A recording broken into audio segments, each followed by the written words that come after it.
नमस्कार मित्रांनो, अभ्यासवाणी या चॅनलवर तुमचं स्वागत आहे. अभ्यासवाणी रोज अभ्यास रोज प्रगती.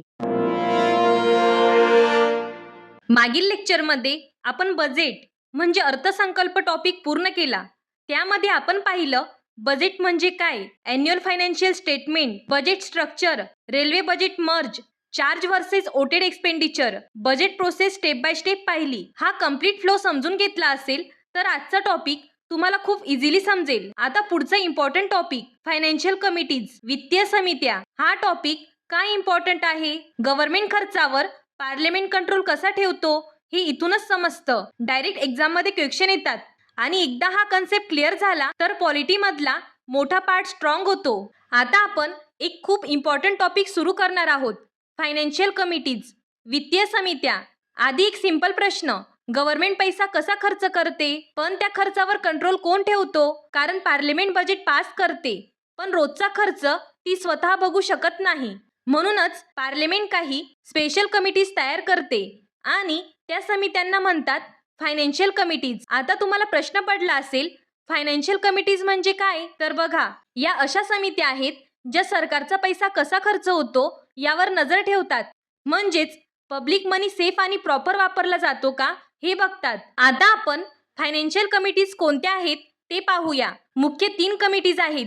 इस्टिमेट कमिटी म्हणजे लोक अंदाज समिती, ही कमिटी फ्युचर बजेट तपासते. पब्लिक अकाउंट कमिटी म्हणजे लोकलेखा समिती, ही कमिटी आधी झालेला खर्च तपासते. आणि तिसरी कमिटी म्हणजे कमिटी ऑन पब्लिक अंडरटेकिंग म्हणजे सार्वजनिक उपक्रम समिती, ही कमिटी गव्हर्नमेंट कंपन्या तपासते. त्यामुळे या 3 समित्या मिळून पार्लिमेंटला मदत करतात.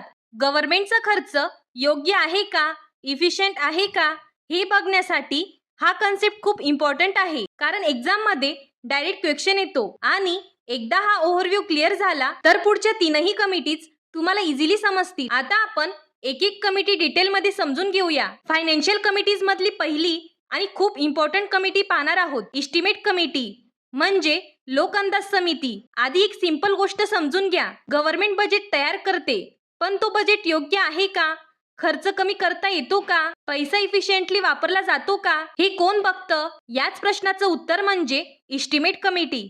म्हणजेच ही कमिटी बजेट मधील फ्युचर प्लॅनिंग तपासते. आता या कमिटी बद्दल डिटेल मध्ये जाऊया. इस्टिमेट कमिटीची स्थापना 1950 मध्ये झाली. ती तयार करण्यात आली जॉन मथाई यांच्या शिफारसीनुसार. सुरुवातीला सदस्य 25 होते पण नंतर 1956 पासून सदस्य संख्या वाढवून 30 करण्यात आली. म्हणजे आजही ही कमिटी 30 सदस्यांचीच आहे. आता पुढचे इम्पॉर्टंट भाग, या कमिटीची रचना कशी आहे ते बघूया.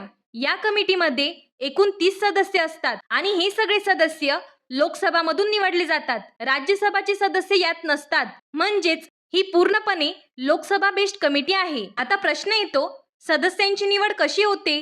तर ती होते सिंगल ट्रान्सफरेबल वोटने म्हणजे एकल संक्रमणीय मताद्वारे. त्यामुळे सर्व पॉलिटिकल पार्टीजला रिप्रेझेंटेशन मिळतं. आता एक खूप इम्पॉर्टंट पॉइंट, मंत्री या कमिटीचे सदस्य होऊ शकत नाहीत कारण ज्यांचा खर्च तपासायचा आहे तेच कमिटीमध्ये असू नयेत.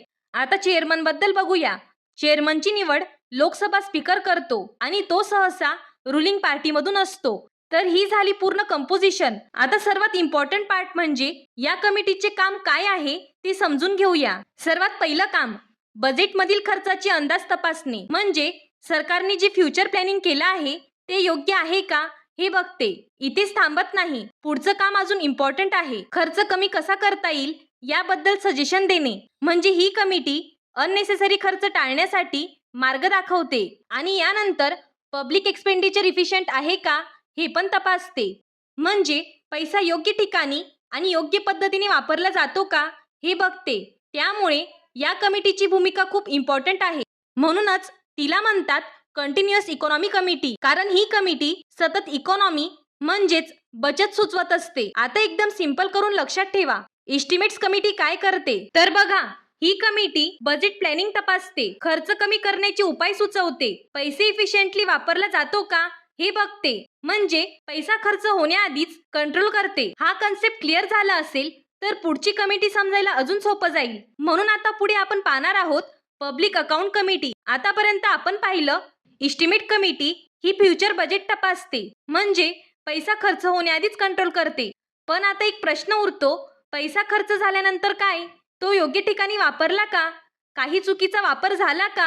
हे कोण तपासतं? याचं उत्तर म्हणजे पब्लिक अकाउंट कमिटी, म्हणजे लोकलेखा समिती, म्हणजेच इस्टिमेट कमिटी फ्युचर बघते आणि पब्लिक अकाउंट कमिटी पास्ट बघते. आता या कमिटीबद्दल डिटेलमध्ये समजून घेऊया. सर्वप्रथम हिस्ट्री पाहूया. पब्लिक अकाउंट कमिटीची स्थापना 1921 मध्ये झाली. म्हणजे ही कमिटी ब्रिटिश काळापासून आहे. ती तयार झाली गव्हर्नमेंट ऑफ इंडिया ऍक्ट 1919च्या आधारावर. त्यामुळे ही एक जुनी आणि खूप इम्पॉर्टंट कमिटी आहे. आता पुढचा भाग, या कमिटीची रचना कशी आहे ते बघूया. या कमिटीमध्ये एकूण 22 सदस्य असतात. त्यामध्ये लोकसभामधून 15 सदस्य आणि राज्यसभामधून 7 सदस्य, म्हणजे ही कमिटी दोन्ही सभागृहांची आहे. आता सदस्यांची निवड कशी होते? ती होते एकल संक्रमणीय मताद्वारे. त्यामुळे सर्व पक्षांना रिप्रेझेंटेशन मिळतं. एक खूप इम्पॉर्टंट पॉइंट, मंत्री या कमिटीचे सदस्य होऊ शकत नाहीत, कारण ज्यांचा खर्च तपासायचा आहे तेच कमिटीमध्ये असू नयेत. आता चेअरमन बद्दल, चेअरमनची निवड लोकसभा स्पीकर करतो. पण इथे एक इम्पॉर्टंट अपडेट आहे, चेअरमन सहसा ऑपोजिशन पार्टीमधून असतो. हा एक्झाम फेवरेट पॉइंट आहे. तर ही झाली पूर्ण कंपोजिशन. आता सर्वात इम्पॉर्टंट पार्ट, फंक्शन्स. आता आपण या कमिटीचे काम समजून घेऊया. सर्वात महत्वाचं काम म्हणजे कॅगचा रिपोर्ट तपासणे, म्हणजे कॅग जे ऑडिट करतो त्या रिपोर्टवर ही कमिटी काम करते. पुढचं काम, गव्हर्नमेंटने पार्लिमेंटने दिलेला पैसा योग्य प्रकारे वापरला का ते तपासते. आणि जर कुठे चुकीचा वापर, नियमांचे उल्लंघन किंवा एक्स्ट्रा खर्च दिसला तर ही कमिटी ते हायलाइट करते. म्हणजेच ही कमिटी काय करते तर खर्च झाल्यानंतर ऑडिट करते. म्हणून याला म्हणतात पोस्ट एक्सपेंडिचर ऑडिट. आता एकदम सिंपल करून लक्षात ठेवा, पब्लिक अकाउंट कमिटी काय करते तर कॅग रिपोर्ट तपासते, गव्हर्नमेंटचा खर्च व्हेरीफाय करते आणि चुकीचा वापर पकडते. म्हणजे पैसा खर्च झाल्यानंतर कंट्रोल करते. आता थोडक्यात बघा, estimate committee future, public account committee past. हा कनेक्शन लक्षात ठेवा, एक्झाम मध्ये डायरेक्ट कामाला येतो. हा कन्सेप्ट क्लिअर झाला असेल तर आता शेवटची कमिटी अजून सोपी वाटेल. म्हणून पुढे आपण पाहणार आहोत कमिटी ऑन पब्लिक अंडरटेकिंग, म्हणजेच सार्वजनिक उपक्रम समिती. आतापर्यंत आपण दोन इम्पॉर्टंट कमिटीज पाहिल्या, इस्टिमेट कमिटी जी फ्युचर बजेट तपासते आणि पब्लिक अकाउंट कमिटी जी झालेला खर्च तपासते. आता एक शेवटचा प्रश्न, गव्हर्नमेंट फक्त पैसा खर्च करते का? नाही, गव्हर्नमेंट अनेक कंपनीज पण चालवते, जसं की PSUs म्हणजेच पब्लिक सेक्टर अंडरटेकिंग. मग प्रश्न येतो, या गव्हर्नमेंट कंपन्या प्रॉपरली काम करत आहेत का? त्यांचा परफॉर्मन्स कसा आहे? त्यामध्ये काही इनइफिशियन्सी आहे का? हे कोण तपासतं? याचं उत्तर म्हणजे कमिटी ऑन पब्लिक अंडरटेकिंग, म्हणजे सार्वजनिक उपक्रम समिती. ही कमिटी गव्हर्नमेंटच्या कंपन्यांवर नजर ठेवते. आता या कमिटीबद्दल डिटेलमध्ये समजून घेऊया. सर्वप्रथम कंपोजिशन पाहूया. या कमिटीमध्ये एकूण 22 सदस्य असतात. त्यामध्ये लोकसभामधून 15 सदस्य तर राज्यसभामधून 7 सदस्य असतात. म्हणजे ही कमिटी दोन्ही सभागृहांची आहे. सदस्यांची निवड कशी होते? ती होते एकल संक्रमणीय मताद्वारे. त्यामुळे सर्व पक्षांना रिप्रेझेंटेशन मिळतं. एक इम्पॉर्टंट पॉइंट, मंत्री या कमिटीचे सदस्य होऊ शकत नाहीत, कारण ज्यांच्या कंपन्या तपासायच्या आहेत तेच कमिटीमध्ये असू नयेत. चेअरमन बद्दल, चेअरमनची निवड लोकसभा स्पीकर करतो आणि तो सहसा लोकसभामधूनच असतो. तर ही झाली कंपोजिशन. आता सर्वात इम्पॉर्टंट पार्ट, फंक्शन्स. आता या कमिटीचे काम समजून घेऊया. सर्वात महत्वाचं, ही कमिटी पब्लिक सेक्टर अंडरटेकिंग्स तपासते, म्हणजे गव्हर्नमेंट कंपनीचा परफॉर्मन्स कसा आहे ते बघते. पुढचं काम, त्या कंपन्या इफिशियंटली चालत आहेत का हे तपासते. आणि जर कुठे लॉस, इनइफिशियन्सी किंवा मिसमॅनेजमेंट दिसला तर ही कमिटी ते हायलाइट करते. म्हणजेच ही कमिटी काय करते तर गव्हर्नमेंट कंपनीजवर कंट्रोल ठेवते.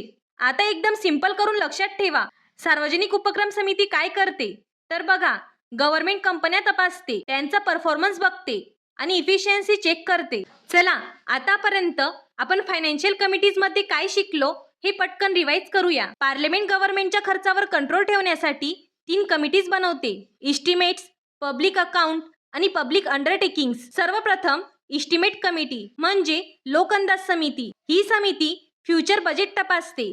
सदस्य 30. फक्त लोकसभा काम, खर्च कमी करण्याचे उपाय सुचवणे.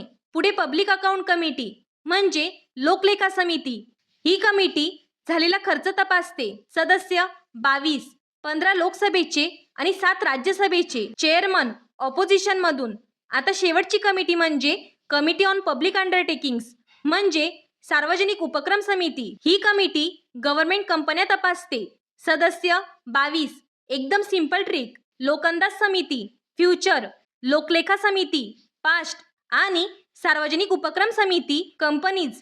जर तुम्ही हा फ्लो समजून घेतला तर या टॉपिकवरचा कोणताही प्रश्न तुम्ही कॉन्फिडेंटली सॉल्व्ह करू शकता. हा टॉपिक एक्झाममध्ये रिपीटेड येतो, त्यामुळे एकदा रिवाइज नक्की करा. पुढच्या लेक्चरमध्ये आपण आणखी एक इम्पॉर्टंट टॉपिक सुरू करू. हा व्हिडिओ उपयुक्त वाटला असेल तर चॅनलला लाईक, शेअर आणि सबस्क्राईब करा. अभ्यासवाणी म्हणजे कन्सेप्ट बेस्ड लर्निंग. थँक्यू. अभ्यासवाणी रोज अभ्यास रोज प्रगती.